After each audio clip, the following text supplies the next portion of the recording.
اور ان خان صاحب کے حوالے سے ایسی ایسی باتیں کی کہ جو خان صاحب بھی ان کے حوالے سے نہیں کرتے، وہ باتیں میں ٹی وی پہ بھی نہیں کر سکتا. تو وہ یہ کہہ رہے تھے کہ جناب وہ ان سے خوش نہیں تھے، وہ ان کو ہٹانا چاہتے تھے.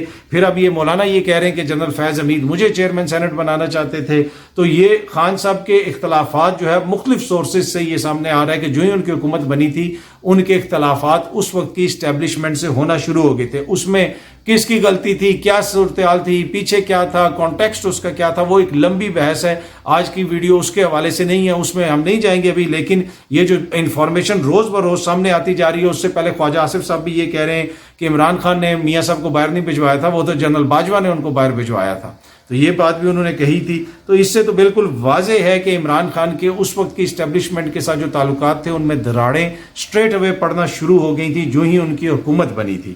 باقی ایکسپریس ٹریبیون ایک خبر رپورٹ کر رہا ہے، اس خبر کے مطابق جناب ایک صحافی جو ایک سرکاری ادارہ ہے، سرکاری نشریاتی ادارہ، اس کے لیے بھی کنٹریبیوٹ کرتے تھے، انہوں نے کوئی سخت کوشچن کیا تھا وزیر اعظم صاحب سے مبینہ طور پہ، اور اس کے بعد پھر ان کو بتایا گیا پریس کانفرنس کے بعد جو گورنر ہاؤس میں ہوئی تھی کہ جناب اب آپ کی سروسز کی ضرورت نہیں ہے. ایکسپریس ٹریبیون نے بڑی ڈیٹیل سٹوری اس حوالے سے کی ہے. آزادی رائے یہ ہے، اگر صحافی نے سخت سوال کر دیا تو وہ کسی کی طبیعت پہ جو ہے گراں گزرا ہے. یہ ایکسپریس ٹریبیون اس کو رپورٹ کر رہا ہے. صحافیوں کا تو کام ہے، صحافی سخت سوالات کرتے رہتے ہیں. پچھلا جو دور تھا اس میں بھی سوالات ہوتے تھے، یہاں تک باتیں ہوتی تھی کہ جناب آپ کا گربان پکڑیں گے. اب تو اللہ کا فضل ہے کہ کوئی بھی صحافی اس قسم کا کوشچن نہیں کرتا، لیکن پہلے تو اس قسم کے سوالات بھی ہو جاتے تھے، بڑے سخت قسم کے سوالات ہوتے تھے.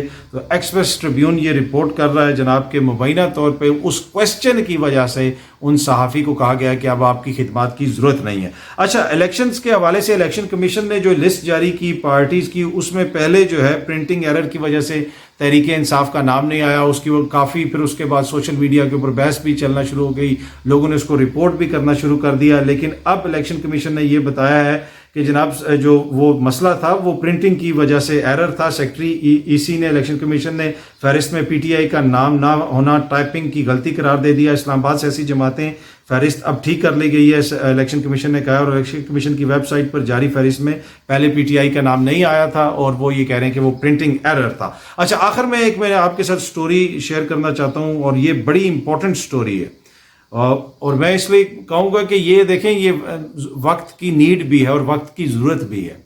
انسانیت جو ہے نا وہ بڑا ایک ایسی چیز ہے کہ وہ اس میں ہم سب کو سوچنا چاہیے کہ کہاں پہ جو ہے کہیں پہ ہمارا جو اندر کا انسان ہے وہ مرتا تو نہیں جا رہا. یہ جو سٹوری ہے سامنے، یہ اے ایس پی شیر بانو صاحبہ کے حوالے سے ہے. بی بی سی اردو نے بھی اس کو رپورٹ کیا. یہ وہ سٹوری ہے جو پاکستان کے میڈیا کے فرنٹ پیجز پہ ہونی چاہیے تھی، یہ ہر جگہ پہ ہونی چاہیے. بڑی کمپیشن ہے اس سٹوری کے اندر، لیکن ہمارا وہی ہے کہ ہم اسی میں پھنسے رہتے ہیں کہ اس نے یہ کہہ دیا، بلاول صاحب نے وہ کہہ دیا، خان صاحب نے یہ کہہ دیا، میاں صاحب نے یہ کہہ دیا. عام انسان، ہمارا جو عام معاشرہ ہے اس کے حوالے سے بات ہی نہیں ہوتی ہے. I'm sorry to say، میں خود بھی میڈیا کا حصہ ہوں، لیکن اسی قسم کی بحث چلتی رہتی ہے. پر اینی وے، جو پولیس کے کتے ہوتے ہیں، وہ جو سراغ رساں کتے بھی آپ انہیں کہہ سکتے ہیں، وہ جو ڈیٹیکٹ کرتے ہیں، سونگتے ہیں، اکثر سیکیورٹی چیک پوائنٹس وغیرہ پہ امپورٹنٹ جگہوں پہ آپ نے دیکھا ہوگا وہ کتے وغیرہ کھڑے ہوتے ہیں، ان کو وہ سونگتے ہیں اور وہ جناب پھر گاڑی اندر جاتی ہے. جب وہ ریٹائرڈ ہوتے تھے کتے، ان کو انجیکشن دے کے مار دیا جاتا تھا. لیکن جب یہ بات اے ایس پی شیر بانو صاحبہ کو پتہ چلی تو پھر انہوں نے آئی جی صاحب سے رابطہ کیا، محکمے سے رابطہ کیا، پھر ایک ایسی ادارے سے رابطہ کیا جو کتوں کو لک آفٹر کرتا ہے. تو اب وہ جو کتے ہیں جو اتنا عرصہ سروس کرتے ہیں، اور یہ بیرون ملک میں بھی جو پولیس کے ڈاگز ہوتے ہیں ان کو میڈلز بھی دیے جاتے ہیں، ان کے جو ہینڈلرز ہوتے ہیں ان کتوں کا بڑا لک آفٹر کرتے ہیں، ان کو اپنے گھر میں بھی لے جاتے ہیں. اور اس میں مختلف جگہوں پہ اگر آپ دیکھیں جو بھی مہذب معاشرے ہیں ان کے اندر آپ کو یہ چیز نظر آئے گی. اور پھر جب وہ ریٹائرڈ ہوتے ہیں وہ کتے، جب وہ آبویسلی ایک عمر کے بعد پھر ان کے لیے وہ ڈیوٹیز، سخت ڈیوٹیز کرنا ممکن نہیں ہوتا، تو ان کو عوام کو دے دیا جاتا ہے، لوگ ان کو اڈاپٹ کر لیتے ہیں یا ادارے ان کو اڈاپٹ کر لیتے ہیں. لیکن پاکستان میں ان کو انجیکشن دے کے پنجاب میں مار دیا جاتا تھا.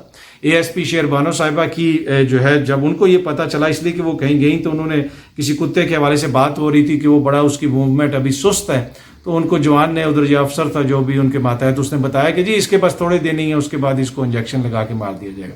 پھر انہوں نے اس کے اوپر کام کرنا شروع کیا، اور اب یہ جو کتے ہیں ان کو ایک ادارے کے حوالے کر دیا جائے گا جب وہ ریٹائرڈ ہوں گے. یہ اس میں تصویر وغیرہ بھی لگی ہوئی ہے ASP شیربانو صاحبہ بھی کھڑی ہیں, دیگر پولیس اہلکار بھی کھڑے ہیں. تو یہ ایک مجھے یہ سٹوری پڑھ کے جو ہے نا ایک امید بھی پیدا ہوئی, ایک ہوپ بھی پیدا ہوئی کہ انسانیت جو ہے نا وہ بڑی امپورٹنٹ ہے, ہر محکمے میں ہونی چاہیے, ہر جگہ پہ ہونی چاہیے, اور کوئی بھی اچھا کام کرے اس کو اپریشیٹ کرنا چاہیے. اور جو انسانی معاشرہ جانوروں کو لک آفٹر نہیں کر سکتا نا, بھول جائیں کہ وہ کبھی انسانوں کو لک آفٹر کرے گا. جو بہت سارے لوگ کہیں گے وہ یار کتوں کو بچا لیا تو کیا ہو گیا, نہیں, یہ ایک تو ہمارے مذہب میں بھی ہے, اس کی آپ کو لاتعداد مثالیں ملیں گی, ہمیں بچپن سے پڑھایا جاتا ہے. جس انسانی معاشرے میں ہم اشرف المخلوقات کہتے ہیں انسان کو, کس لیے کہتے ہیں, اس کی کوئی وجہ ہے نا. اگر ایک انسانی معاشرے کے اندر ہمیں جانوروں کو لک آفٹر کرنے کے لیے بھی باہر سے لوگ آ کے لیکچر دیں گے, جس طریقے سے ہمارے یہاں پہ وہ ہاتھیوں کے 1-2 کیس ہوئے ہیں, ایک اداکارہ آئیں, وہ ایک ہاتھی لے کے گئیں, دوسرا ہاتھی جو ہے اس کا علاج کرنے کے لیے باہر سے لوگ آ رہے تھے, پھر وہ بیچارہ جو ہے آبویسلی اپنی جان سے گیا. لیکن کیسا انسانوں کا معاشرہ ہے جہاں پہ جانوروں کو لک آفٹر کرنے کے لیے بھی باہر سے لوگ آ کے ہمیں لیکچر دیتے ہیں. تو یہ بڑی امپورٹنٹ سٹوری ہے. ویل ڈن ASP شیربانو صاحبہ, we are proud of you. بہت جلد آپ سب دوستوں سے دوبارہ ملاقات ہوگی. Thank you so much.